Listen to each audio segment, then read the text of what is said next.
Miley Cyrus once said, "It's the climb." Bet you never thought you'd hear a Miley Cyrus quote in an MTG video, but anyway, it's just basically another way of saying it's not the destination, it's the journey. A declaration that sometimes the challenge of getting something done is more fulfilling than actually accomplishing that thing.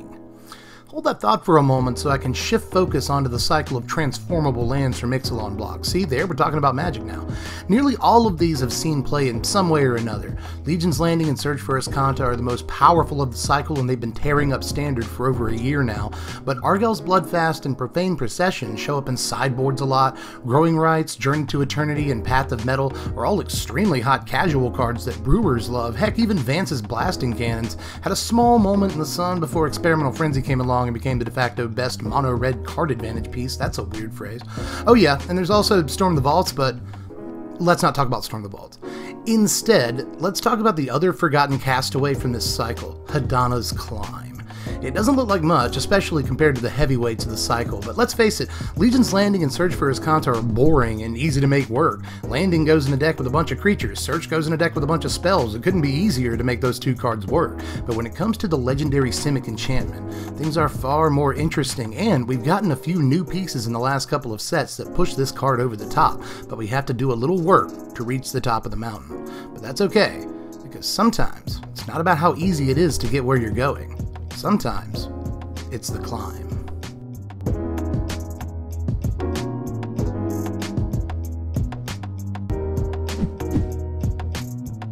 What's up, my wizards? It's Dev from Mtg. We like Magic, and today we're doing everything we can to make this stinking card work. Hadoo's Climb, some people call it.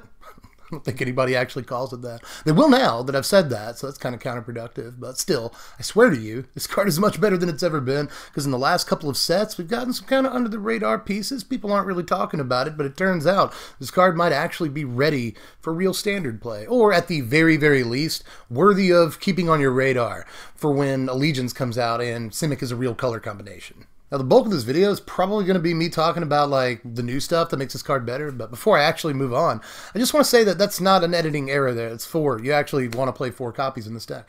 I don't mind seeing 2 copies of this card in one game, it turns out, because I don't mind having a Hadana's Climb and a Winged Temple out. And just in case we ever do get to the point where we have 2 Winged Temples, yeah, we have to sacrifice 1, because it's legendary. But that can lead to getting 2 Winged Temple activations in the same turn, which is... Let me just make sure here. Yeah, good. Now, if there's one card that makes Hadana's Climb worth playing right now, it is definitely, wait for it, Chamber Sentry. That's right, I have made no bones about the fact that I like this card. It was on my sleepers list, it's shown up in like 2 deck techs already this season. I like Chamber Sentry. Basically, what we're trying to set up here is a 2/2 Chamber Sentry on turn 2 into a Hadana's Climb on 3. At the beginning of the turn 3 combat step, Chamber Sentry will get a +1/+1 counter. It has 3 counters, look at that, it'll flip over Climb into Winged Temple, and at that point, on the next turn, starting on turn 4, you can begin attacking with Chamber Sentry as a 6-power flyer. There's nothing wrong with that. Or any of your other creatures. You can just apply the bonus to them. Plus, putting extra counters on Chamber Sentry is pretty sweet, obviously. And if all that weren't enough, just remember that when you actually flip over Climb into Winged Temple produces whatever color mana you want, so that makes bringing back Chamber Sentry in the later game a whole lot easier. Like, I think these cards were in some ways meant for one another. Chamber Sentry is the card that sort of wakes up Hadana's Climb.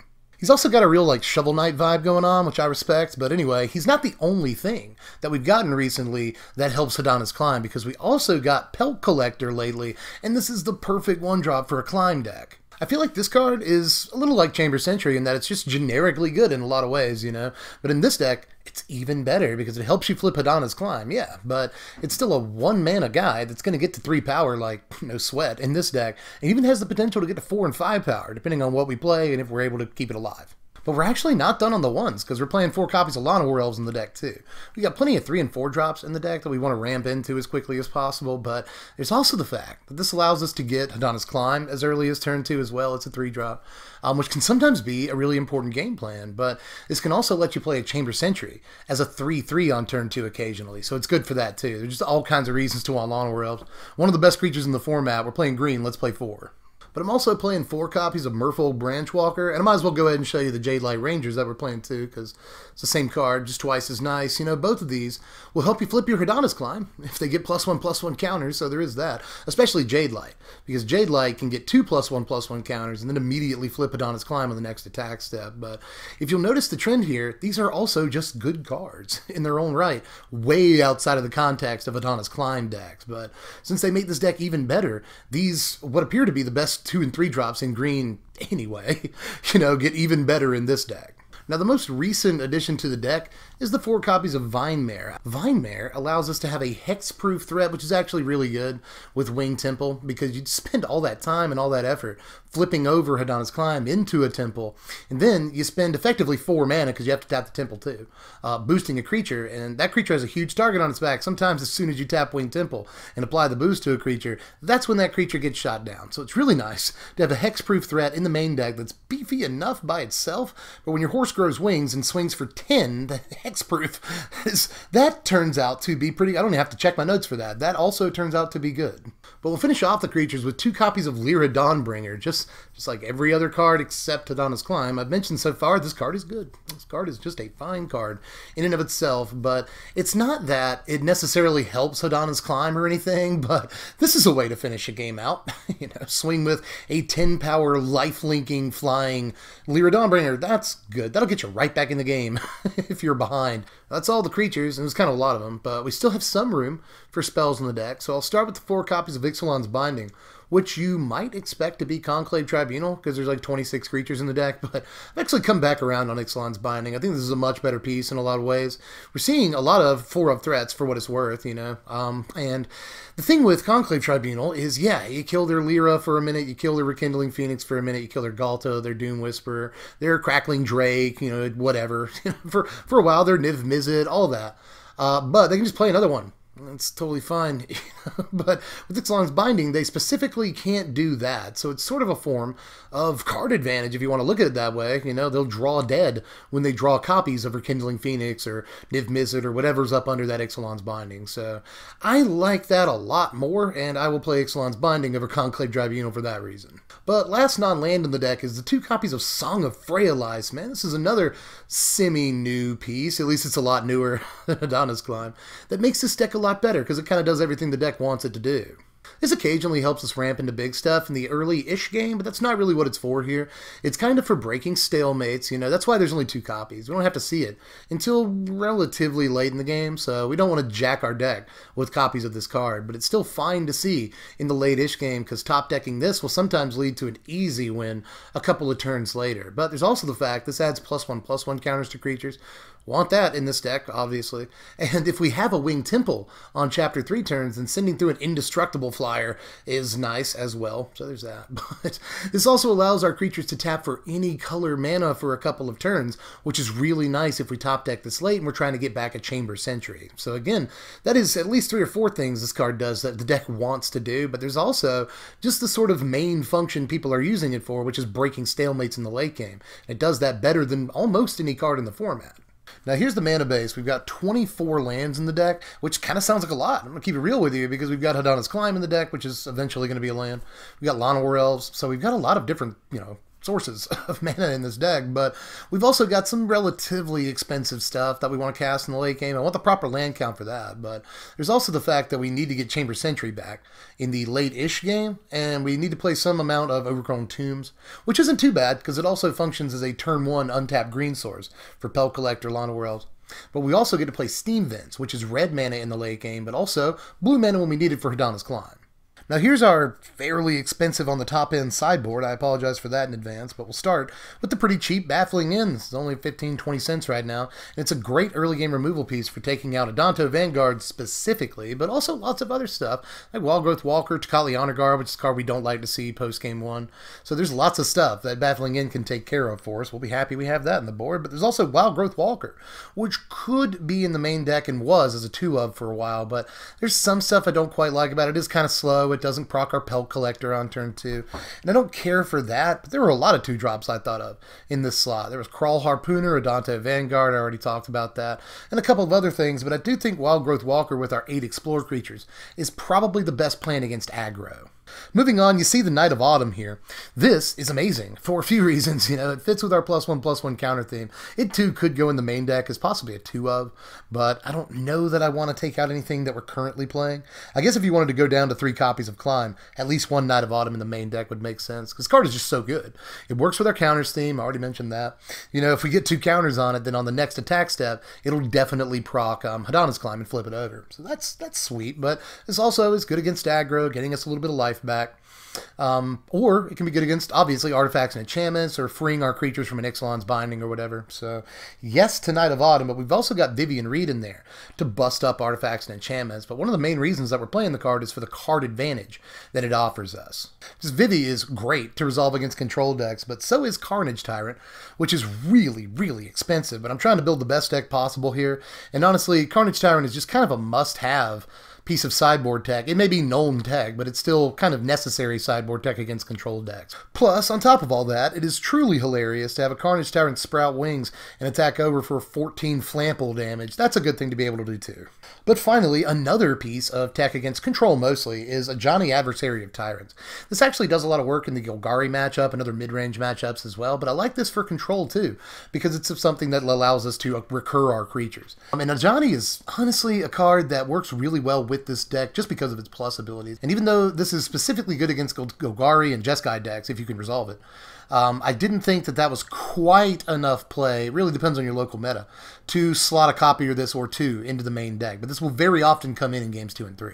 Now here's your power rankings right here. Final score of 66 is not a bad score for a competitive deck. This deck does a lot of things. It's kind of a grindy, mid-rangey-ish deck that still gets to play a lot of really good creatures. And if it can execute its plan of actually flipping over into Wing Temple, it can do a lot of really evil stuff with its dudes. And it has some removal aspects. You know, you get all 4 copies of Ixalan's Binding, plus Chamber Sentry is removal for what it's worth. So this deck actually has a lot going for it and doesn't do a whole lot horribly. The mana base could be a little bit better, I'll keep it real, but at the same time, in just like a month and a half here, like 6 weeks, we're going to get the shock lands that make this mana base very, very real and make Chamber Sentry a lot easier to get back too. But even without having to wait the 6 weeks, the deck can perform now. Even if you never see a Hadana's Climb, it actually performs really well without seeing Hadana's Climb. You can go Pelt Collector into Merfolk Branchwalker into Jade Light Ranger, and suddenly Vine Mare, Lyra Dawnbringer. Like, the curve is really, really good in this deck. Or you can just ramp from Lawnmower Elves into Jade Light Ranger on turn 2. You've got that play available to you. And then turn 3 Vine Mare. There's just some really good stuff that this deck can do, even if you never see Hadana's Climb. But when you do top deck Hadana's Climb, on like turn 6 or 7, and that just gives you that extra little boost that you need to finish games. It's a great like finishing maneuver, you know, but sometimes even if you get it as early as turn 3, you can flip it over very quickly and just start taking the game over with dudes that are way bigger than they have any right to be. So if you're interested in trying this thing out, then I'll leave a link in the description, the very first one in fact, in the description box down there to take you over to the deck list on TCG Player. That way you can just look at the deck list in one convenient location and order any pieces that you might need from it from the place that's going to give you the lowest prices on the internet. I mean, just check myself real quick. They do sponsor my content, but it's not like I have to say that. I choose to say it because it's true. They are just the cheapest marketplace online to buy Magic cards right now. So if you want to buy this deck, check out the link in the description and order any pieces that you might need. But if this deck is a little bit too expensive for you, I wouldn't blame you. This deck's like $400. But again, trying to build a good deck here. Sorry, guys. Not saying you can't build a good budget deck. I'd be the last person to say that. But still, I'm trying to play some really good cards here, and that takes money. But if this was a little bit too expensive for your taste, don't worry. I've been doing a lot of budget content lately. We just did the 5 for 5, 5 decks, $5 a piece, makes a good battle box or gift set or whatever you want to do. And they're all balanced to play with one another, and they're all individually decent decks. So check that video out if you want some budget options. And I also just did a $10 Unblockable Blades deck tech. That's pretty cool, man. Just send in giant green unblockable dudes that are equipped with stupid equipments. But it tends to actually work if you get the plan going. So check those decks out if you want cheaper options. Aside from that, like the video if you enjoyed the content. Just click thumbs up for me. Subscribe and hit the bell for notifications. A lot of content coming out that you probably want to see here in the month of December, plus spoiler season after that, and then Ravnica Allegiance decks. There's all kinds of stuff. So subscribe, make sure you're ahead of the curve, hit the bell for the notifications, do the stuff. And if you really want to help the channel out, then consider joining the Patreon for just $1 a month. That's all I really ask for you. And I know not everybody has that, but if you do have it, then throw me $1 a month. It would really help out, and I'll let you know what videos we're doing 24 hours before I put them out. And aside from that, I'll also let you vote on what decks you want to see next. So there's that too, you know. So try to give you some value for $1. Hit the link in the description. Go over, join the Patreon if you're into it. But I guess I'm pretty much tapped out for this one, so I guess I'll turn it over to you. It's your turn. Go down to the old sideboard down there, comments section, and sound off. I read your comments, so I'm all ears. Let me know how you felt about this one, how we could change it, make it better, some pieces I didn't play. Like I said, I played this deck a bunch of different ways, or I thought of a bunch of different cards that could go in. So it's very likely that you hit on something I've thought of and I have an opinion on it. So let me know down there how you feel about this and any ways that we could change it or upgrade it. Aside from that, though, I guess I'll catch you cats later. I'm Dev from The Place. Thanks for watching, my wizards. Spread love and be kind.